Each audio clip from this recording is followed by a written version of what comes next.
Bismillahirrahmanirrahim. Assalamualaikum warahmatullahi wabarakatuh.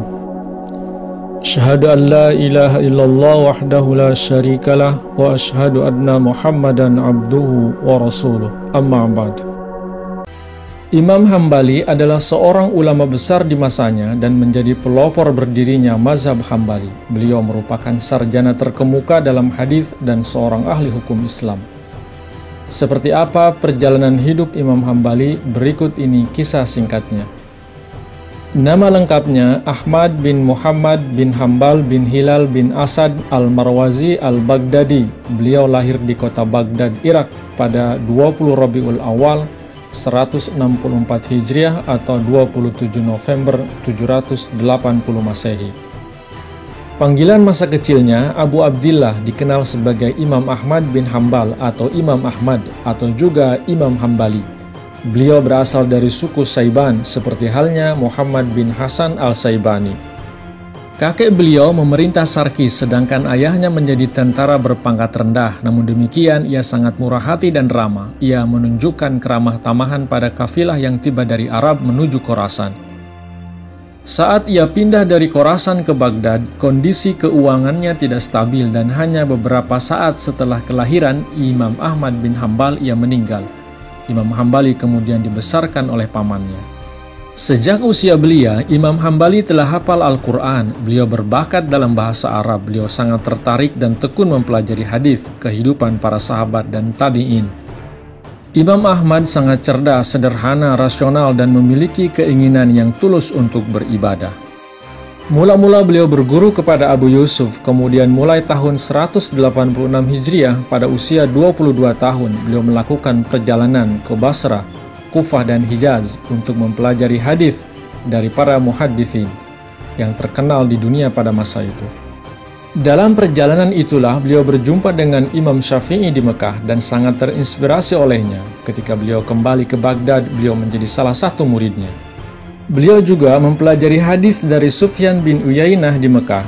Di Yaman, beliau mempelajari riwayat muhaddits terkenal Abu Razak bin Al-Hamam hingga memperoleh ijazah. Imam Hambali telah melaksanakan beberapa kali ibadah haji. Pada beberapa kesempatan beliau menunaikan haji dengan berjalan kaki dari Baghdad ke Mekah sambil belajar di sepanjang jalan.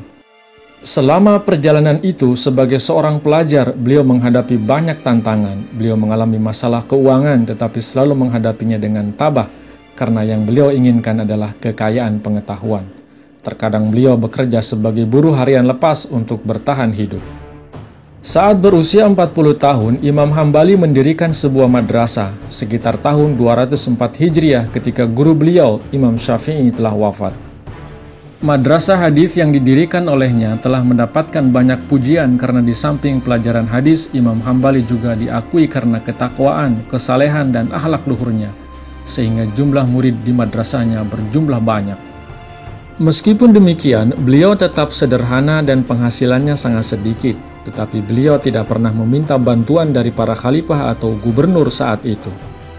Pada masa itu merupakan periode perdebatan dalam polemik agama dan filosofi.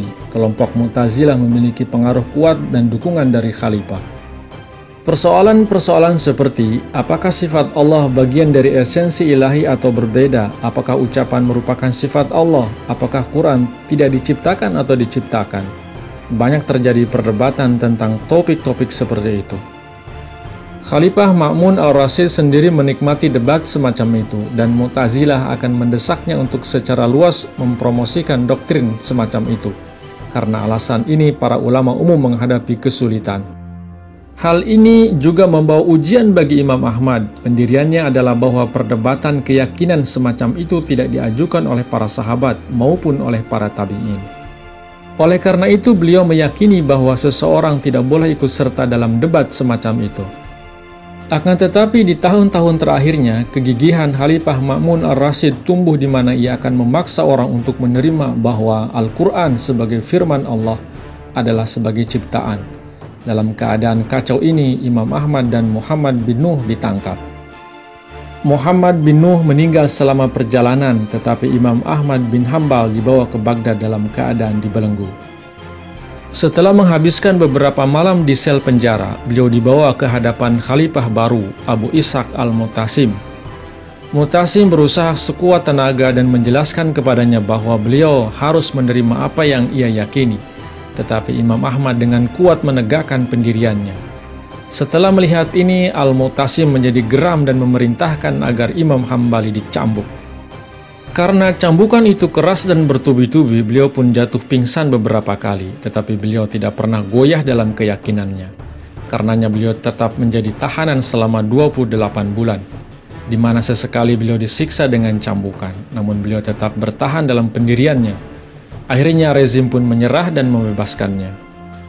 Dampak dari penyiksaan yang kejam selama beliau di penjara, Imam Ahmad menjadi sangat lemah dan untuk beberapa waktu beliau berjuang untuk berjalan.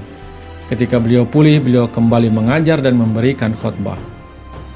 Contoh kesabaran dan ketekunan yang Imam Hambali tunjukkan selama periode itu meningkatkan rasa hormat dan kekaguman orang terhadapnya. Sejak saat itu beliau dihormati oleh banyak orang.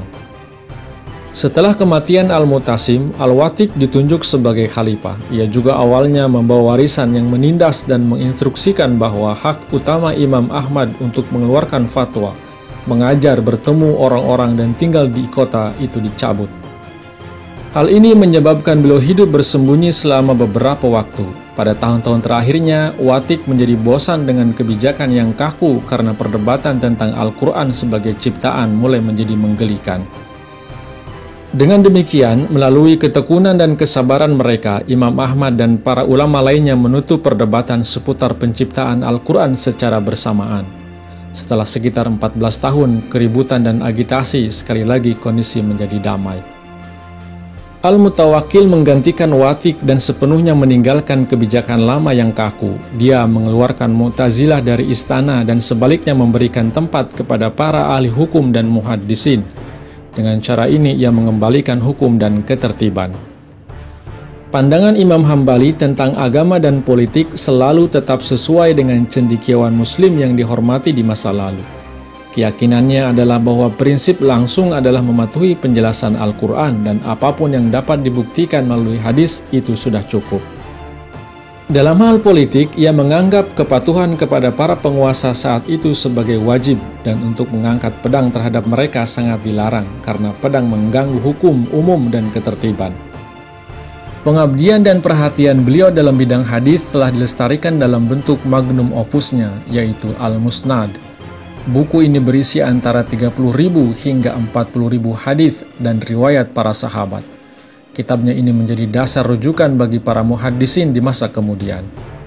Imam Bukhari, Imam Muslim, dan para muhaddisin terkenal lainnya merujuk kepada kitab ini sambil mempersiapkan kompilasi mereka, dan dalam memilih hadis sahih, mereka mendapat banyak bantuan darinya.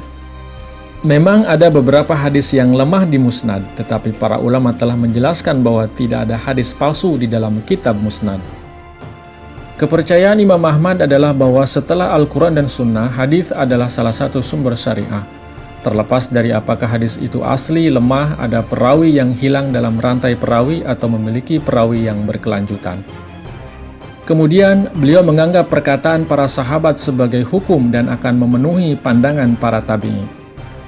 Bila perlu, meskipun jarang, beliau akan mengandalkan qiyas, istislah, dan istishab.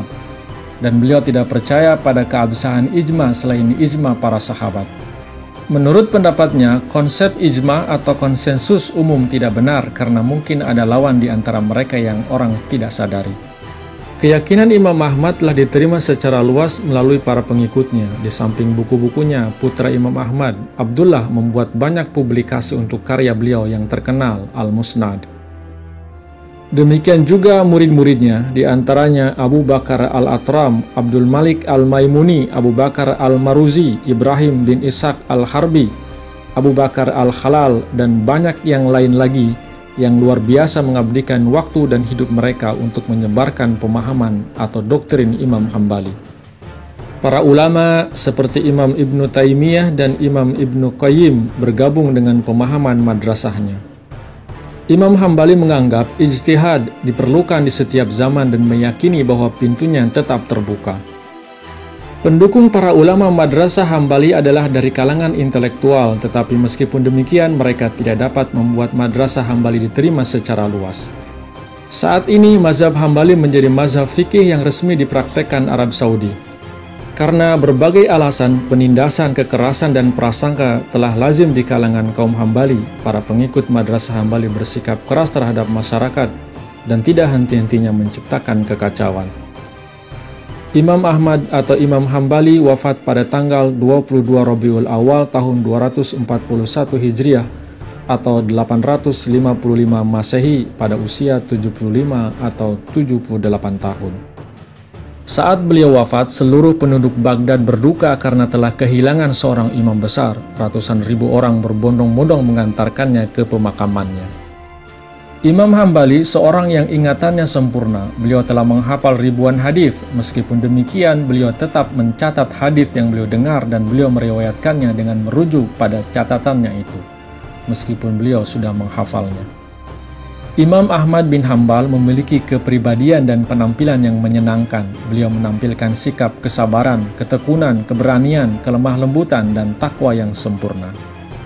Jazakumullah. Wassalamualaikum warahmatullahi wabarakatuh.